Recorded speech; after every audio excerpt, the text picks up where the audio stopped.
Arkansas's prison population is on the rise and projected to keep growing in the coming years.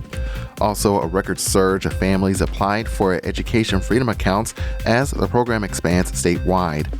And Arkansas's only ferry is getting new federal funding to keep service moving on Bull Shoals Lake.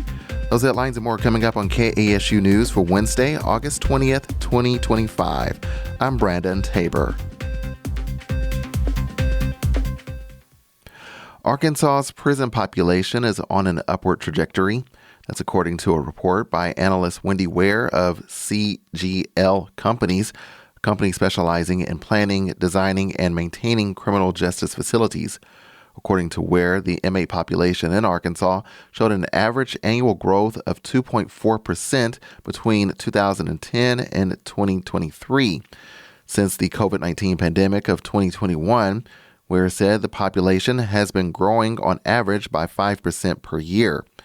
Numbers published by the Arkansas Democrat-Gazette indicate the state's prison population was just over 16,000 in 2010 and was up to just under 20,000 in 2024.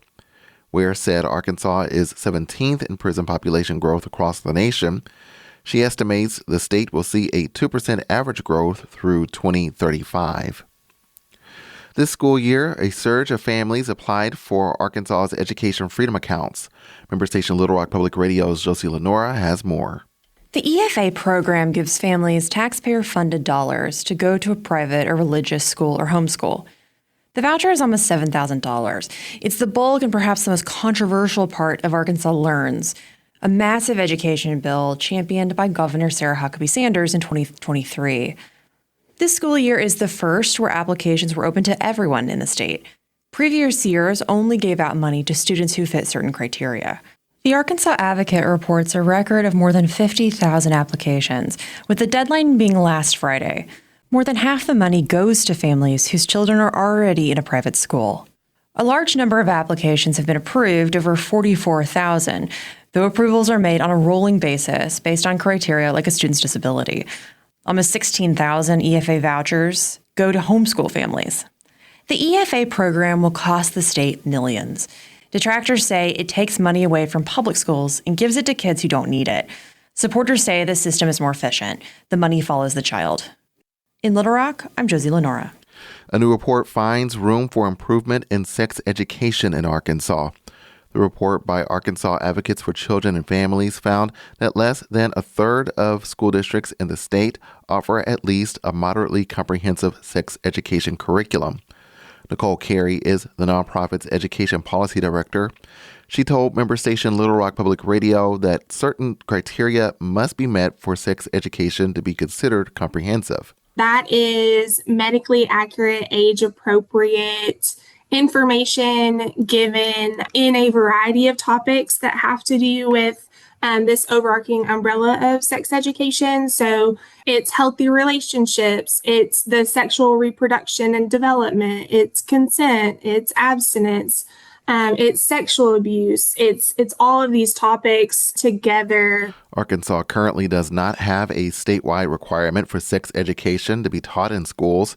Carey says a lack of sex ed correlates with higher teen birth rates, for which Arkansas is currently the second highest in the nation. There's cost on the healthcare side. There's obviously an additional cost to if kids aren't completing their high school or any other type of GED program.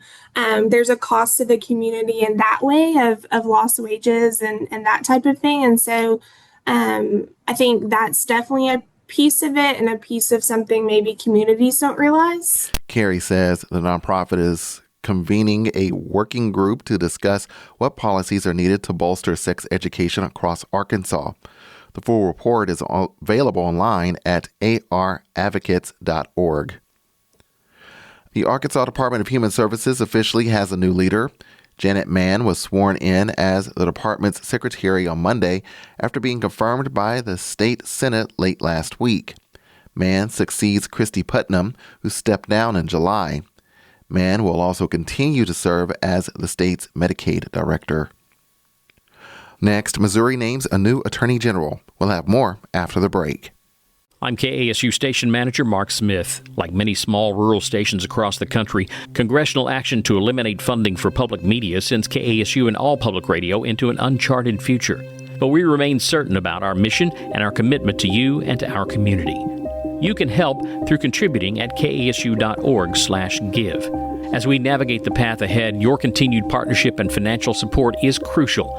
We're grateful for you. Thank you. Former U.S. Attorney Catherine Hanaway has been appointed as Missouri's next Attorney General. She takes over from Andrew Bailey, who is leaving for a position with the FBI. Hanaway emphasized a tough-on-crime approach as her appointment was announced yesterday by Republican Governor Mike Keogh. She has a long political background in Missouri. Hanaway led the Republican takeover of the Missouri House in the 2002 elections and served as the first woman House Speaker. She was appointed in 2005 by President George W. Bush to serve as U.S. Attorney for the Eastern District of Missouri. She held that position for 4 years. Former Supreme Allied Commander Europe of NATO, General Wesley Clark, spoke in Little Rock on Monday as part of the Arkansas Times lecture series. Member station Little Rock Public Radio reports that Clark said threats coming from Russia, China, and their burgeoning alliances have placed American exceptionalism at risk. Part of it's our own choice. We're the ones who didn't prepare our nuclear deterrent and let it lapse. We're the ones who didn't keep up with China's military buildup. We're the ones in a democracy who couldn't face the reality of a changing international power equation. Now we see it in threats of a Chinese invasion of Taiwan, and we see it in the ongoing conflict in Ukraine. Clark asserted that no American president has had an effective strategy for dealing with Russian President Vladimir Putin. He criticized President Trump's approach to the ongoing war in Ukraine, saying the president should do more to uphold traditional American values on the global stage. The president has the idea that somehow you can't be effective in ending the conflict if you are not neutral to the conflict.